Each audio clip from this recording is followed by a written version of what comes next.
Some people who identify as targeted individuals are under the belief that they are somehow being persecuted because of Christ.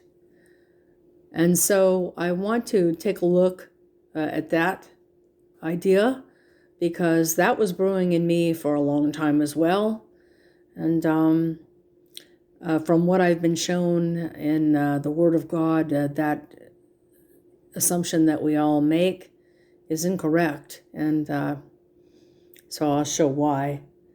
So there are a few types of people who are targeted individuals, okay, for Christ. The first would be people who are persecuted for Christ's sake, like the apostles in Acts 5:40 and 41, who suffered and sometimes died because they were righteous Christians who had a relationship with God and had the fruits of the Spirit and were fruitful. They were saved.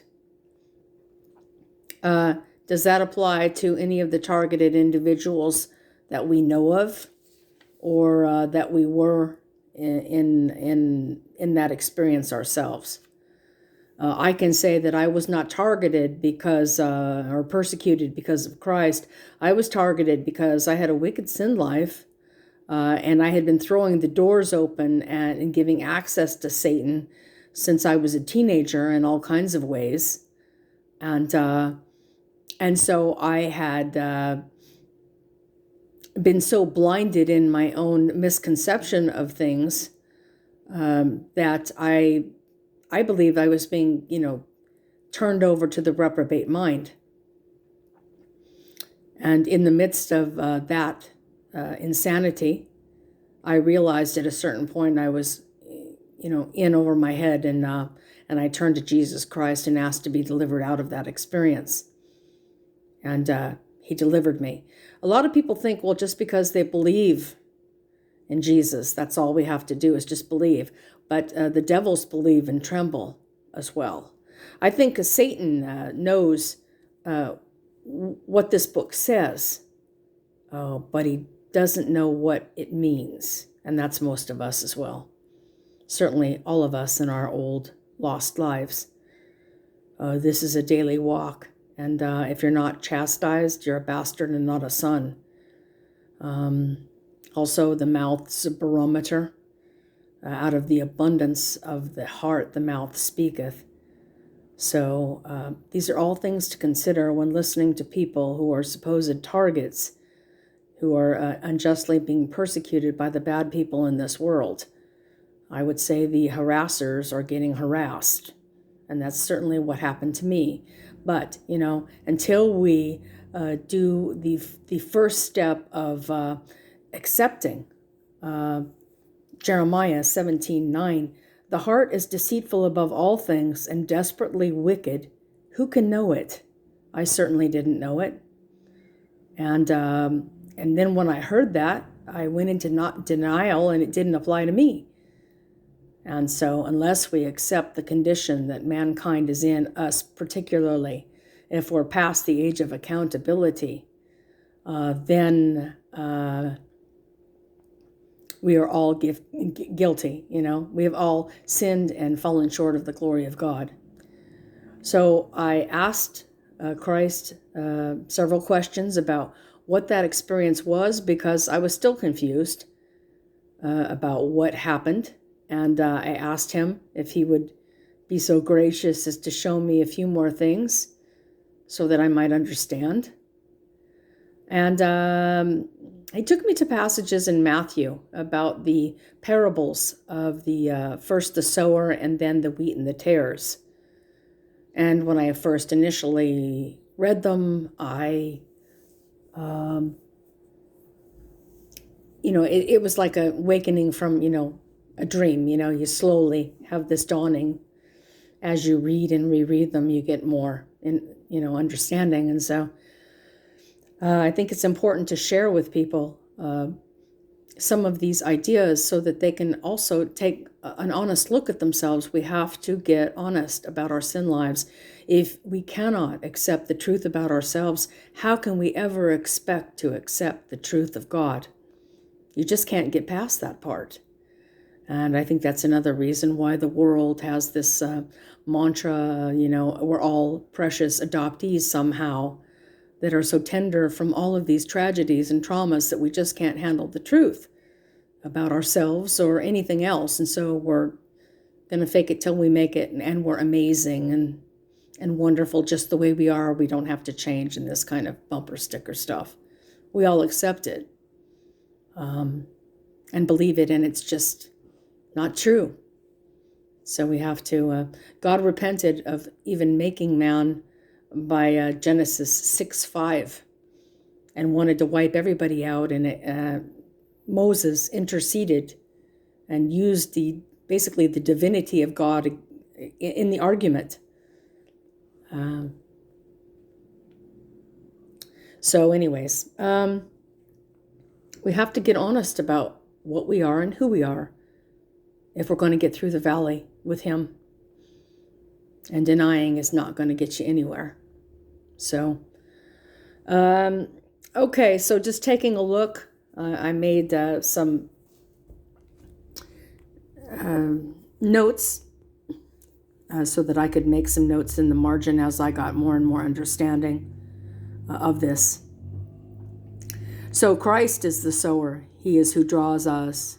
He is who plants. Even though it's we who throw the seeds, other people water, and he gives the increase, but essentially he does it all.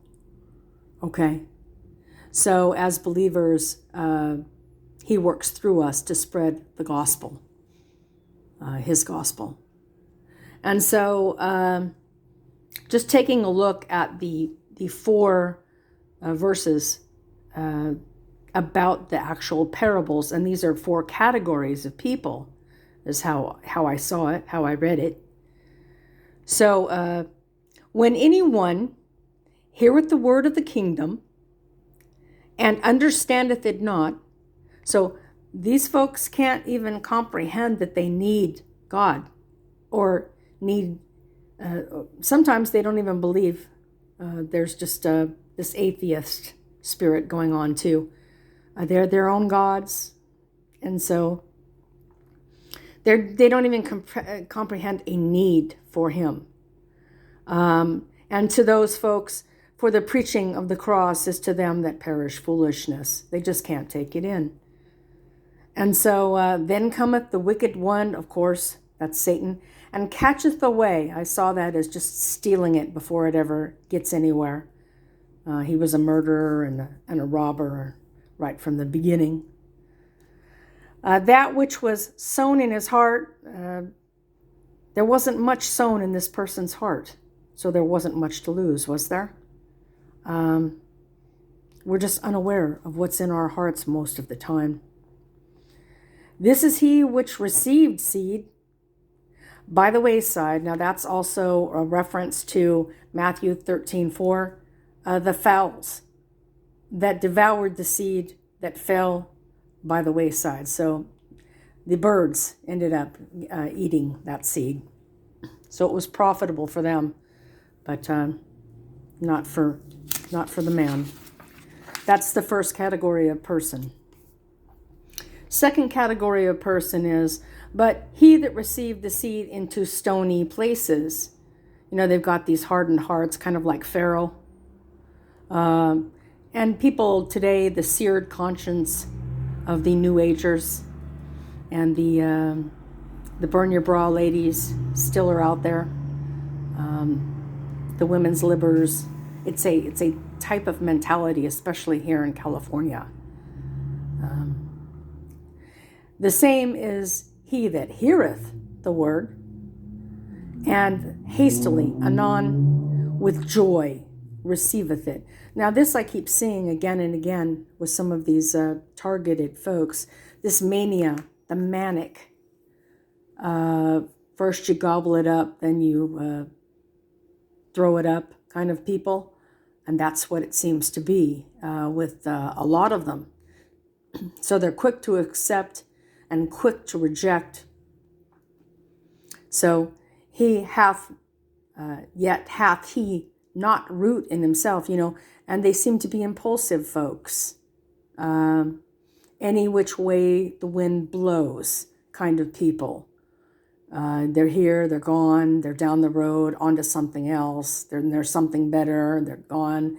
These continual vision quest sojourner folks, and they never grow anywhere. So these folks dureth for a while, for when tribulation or persecution ariseth. So this tribulation, just, life happens. We have trials, we have tests of our faith, which I believe happens not to show God who we are and where we are, but to show us where we are, because he already knows where we are and what we are. So because of the word, by and by he is offended. This person gets offended and goes on down the road and feels justified to be offended. This is hard stuff, God's mean and everything's unfair. Ultimately, what is he rejecting and what is he in rebellion of? The truth of God. That's all it can be, right? So that's person number 2. Person number 3 is he also received a seed among the thorns. Now, that's an allusion to and a reference to Luke 6:43 through 45. For of thorns men do not gather figs, nor of a bramble bush gather they grapes. Okay? We know these people, and we've been these people ourselves. The bramble bushes, the briars, the stickers, the thorny people that don't get along with anyone. Nobody likes them. And they don't like anybody either, so it's a nice draw that happens. It's a fair draw that happens. Is he that heareth the word, and the care of this world. So he loves the world and never really gave it up. So he's very concerned about the world and everything in it. And the deceitfulness of riches. So sometimes I've known people, even in my own family, who had a lot of money, who had successful businesses. One guy in particular said, well, I must be doing something right. I mean, I've got plenty of money. I mean, look at the success I've had. So they feel justified that somehow monetary gain has somehow put them above everyone else and somehow has been a reward from God. They can also be rewarded from the God of this world too. He was a godless person. He wasn't enriched because he was saved. His father handed him the business. So there's that stuff. Then choke the word, and it reminded me of Acts 15:29, just that idea of choking the word. Animals that have been strangled shouldn't be eaten. And that passage just came to mind in there. And he becometh unfruitful. Now, unfruitful is, I think, essentially unsaved. Yeah. And then there's person 4, who is what we should be having our eyes on and praying about, because most of us fall in the first 3 categories. So, person number 4, but he that received the seed into the good ground. There was a fertile place within them, okay? Is he that heareth the word, and even more than hearing it, he understandeth it. See, it's part of faith by belief and believing in having faith. It's a circular thing, you know. We have to have faith. And who gives us faith? God gives us. It's a gift from God. If you don't have faith, ask him for it. Which also beareth fruit.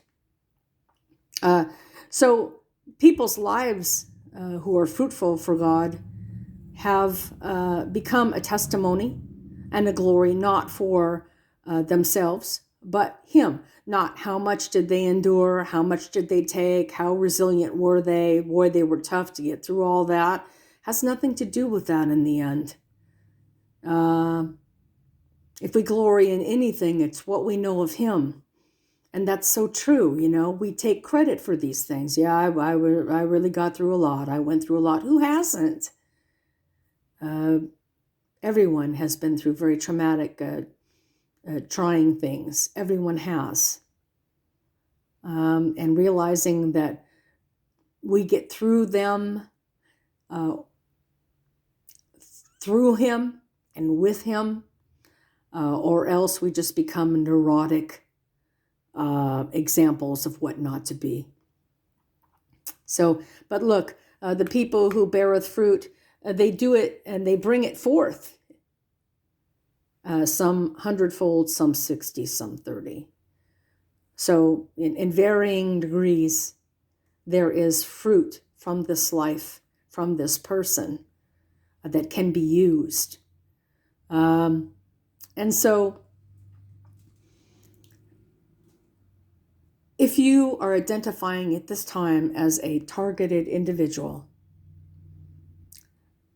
I would say to you, be very careful about who you're listening to and what the message is that you're taking in out here, because for every decision and point in our life that we come to that place where we realize we need help outside of ourselves, which is God, 10 roads pop up to take us away from him.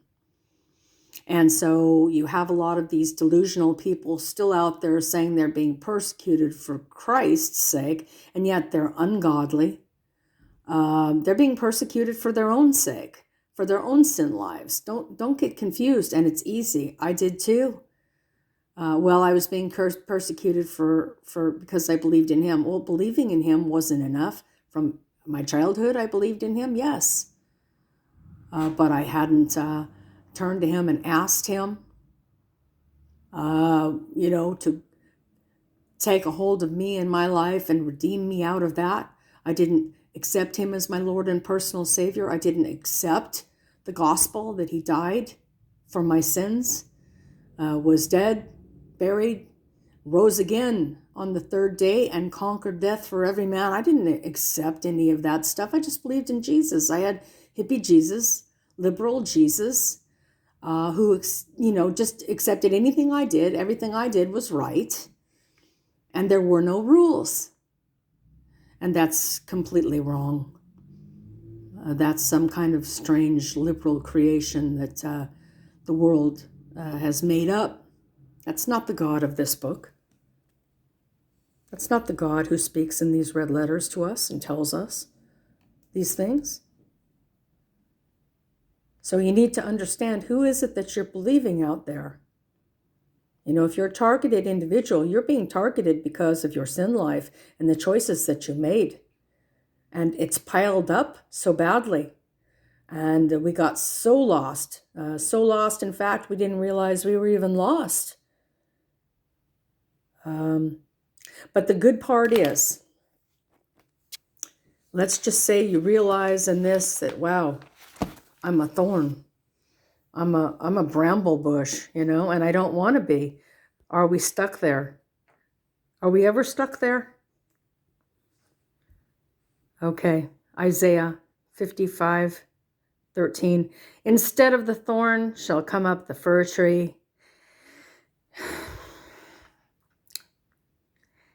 And instead of the briar shall come up the myrtle tree. And it shall be to the Lord for a name, for an everlasting sign that shall not be cut off. Okay? We can be myrtles. We can be firs. We can be fruitful. All of that weird testimony can become a testimony for God instead of our own pain, trauma, heartache, loss, sorrow, and neuroses. We have to understand and ask for understanding. And you get understanding when you read his book. He shows us things in this book. If you ask God anything and open up his word, how could he hide that? How could he hide the truth? He's promised not to hide. So ask with a genuine heart to be redeemed out of that experience and realize you need a Savior and you need somebody much bigger than yourself or anyone in this world. And stop listening to the people who are, filthy babblings are coming from their mouth and they're telling you that it's just take zinc supplements and it's voice-to-skull satellite weaponry being beamed into your head and they're controlling your thoughts and you have to put tinfoil on your windows and it's homeless people getting gift cards who are harassing you and the guys are in the parking lot are flashing their lights at you. This is insanity. At least have some little kernel left of yourself, of that part of you that knows the truth, to realize this is insane where I'm at. I need to get out of here. Don't wallow there. This book also tells us, resist him, the devil, and he will flee, but you have to resist. You can't dance with him. You can't entertain these weird thoughts. You're not part of the 144,000. You're not some anointed prophet having, revelatory dreams that you tell and they never come true. These are delusions of that huckster, Satan. Ye old deluder, Satan, and he's at it again, and he's working in your mind. And you've got to stop tangoing with him. Anybody who's a targeted individual, just think about what I've said and get into some of these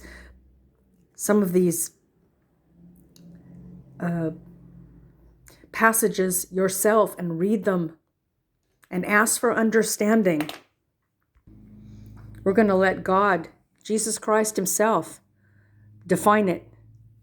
So in Matthew 13:37, Jesus Christ begins to tell the 12 disciples who were confused.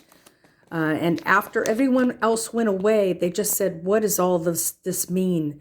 And so he explains what the wheat and the tare parable was. He that soweth the good seed is the Son of Man. The field is the world. The good seed are the children of the kingdom, but the tares are the children of the wicked one. Know which one you are. The enemy that sowed them is the devil. The harvest is the end of the world, and the reapers are the angels. As therefore the tares are gathered and burned in the fire, so shall it be in the end of this world. The Son of Man shall send forth his angels, and they shall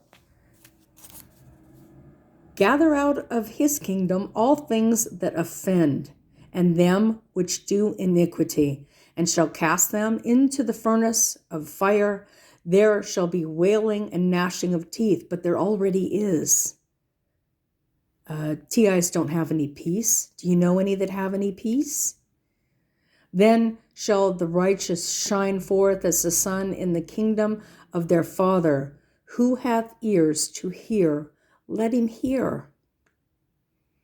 Ask for understanding. There's only one person. There's only one God who can give you understanding of where you're at. Don't listen to other messed up people, especially if they aren't demonstrating anything that looks sane or anything that you want in your life. There's a lot of craziness out there, and it's almost as though the demons are gathering up other demons to take with them. and the trickery is just abounding out there. May there be a kernel of you still left in that crazy delusion to be able to hear this message today. God bless.